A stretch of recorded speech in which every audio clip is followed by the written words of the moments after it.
Hello students, this is Dr. Anand Pai coming back with another problem in 1D motion. This time we have picked a problem from JEE 2022 and I have made the toughness index as 2. I said easy, that means a bit tougher than very easy, 1 and 1.5. Why so? How to solve this we will see. First let us see the problem. A ball is released from a height h. If T1 and T2 be the time required to complete first half and second half of the distance respectively, then choose the correct relation between T1 and T2. Let us look at this. Now, what is happening? A ball is released from a height h, right? Let us say this is situation 1, okay? And it takes half to come to the half the height, okay, which is situation 2. Let us say this height is height by 2, right? And then it drops down to the ground, right? And this is situation 3, right? And this is the same height h, okay? So this I will call it as h by 2 and this is h by 2. So that the total height from which it falls is h. So half the distance it takes T1 as the time and the other half it takes T2. This is h by 2, right? H by 2 and here also h by 2, right? So the time required T1 and T2. We need to have a relation between these two. Now what is the equation that can help us? We need time, we need distance, right? These are the two things which we need, and acceleration of course. And the equation which will help us is S is equal to ut plus half at square, right? Let us now first apply between 1 and 2. That means S1 to 2, which would be h by 2 would be equal to, we go from here, u is equal to 0, is it not? So it is 0 into t, which is t1, plus half, acceleration would be g, acceleration due to gravity, and then you will have t1 square, right? So now we can write this as h by 2 is equal to half g t1 square, or h is equal to g t1 square. Let us keep this equation separate. Okay, let us say this is 1. Next, let us take the distance from S1 to 3.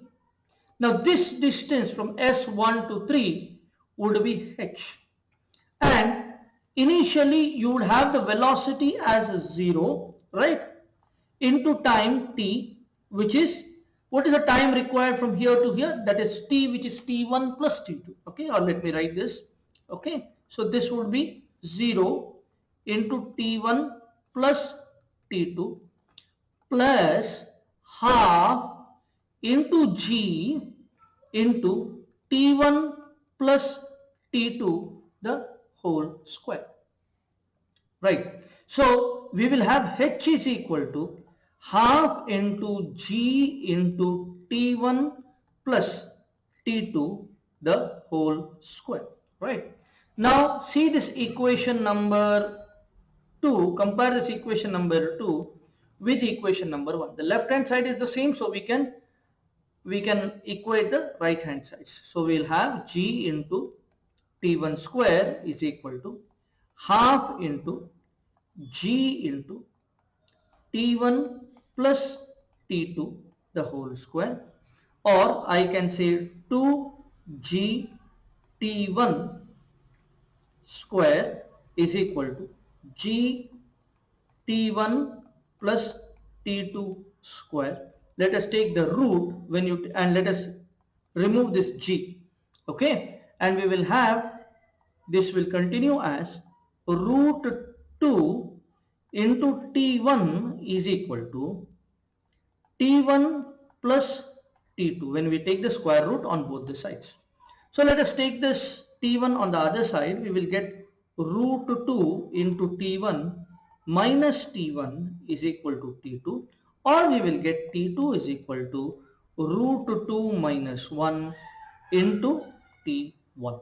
So this would be the equation we will get.